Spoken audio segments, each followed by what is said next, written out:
আপনারা জানেন আমাদের প্রিয় নেতা আমাদের পার্টি চেয়ারপারসন জনাব তারেক রহমানের যে 31 দফা কর্মসূচি ঘোষণা করেছেন, সেখানে নারীর ক্ষমতায়নে নারীর সুযোগ সুবিধার জন্য বিশেষ ব্যবস্থা ওখানে গ্রহণ করা হয়েছে।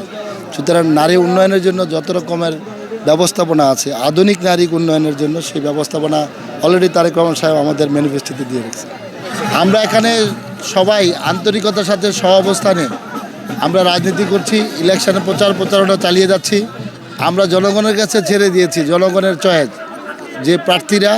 আমি বলেছি যে জনগণ যদি বিএনপিকে তার জনাব তারেক রহমান সাহেবকে ভালোবাসে, আমাকে ভালোবাসে, তাহলে ধানের শীষে ভোট দিবে, আর যদি ভালো না বাসে তাহলে দিবে না। কিন্তু ইতিমধ্যে আপনারা দেখেছেন যে সারা শরীয়তপুরে জেগেছে। এখানে শুধু নির্বাচন নেই, এখানে আসলে বিএনপি কেন্দ্র করে, তারেক রহমান সাহেবকে কেন্দ্র করে এখানে ঈদ উৎসব হচ্ছে, আমাকে কেন্দ্র করে তাদের প্রার্থী ধানের শীষের প্রার্থী।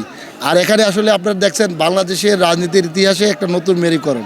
সেটা কি, বিএনপির স্টেজে আওয়ামী লীগ সহ অন্যান্য নেতৃবৃন্দ যারা এদেশের জনগণের প্রতিনিধি, প্রত্যেকটা পরিবার, আমার শরীয়তপুরের প্রত্যেকটা পরিবার এখানে দলমত নির্বিশেষে প্রত্যেকটা হিন্দু মন্দির মসজিদ সব জায়গায় সবাই মানে আন্তরিকভাবে মন খুলে এখানে আমাকে ভালোবাসে, ধানের শীষকে ভালোবাসে।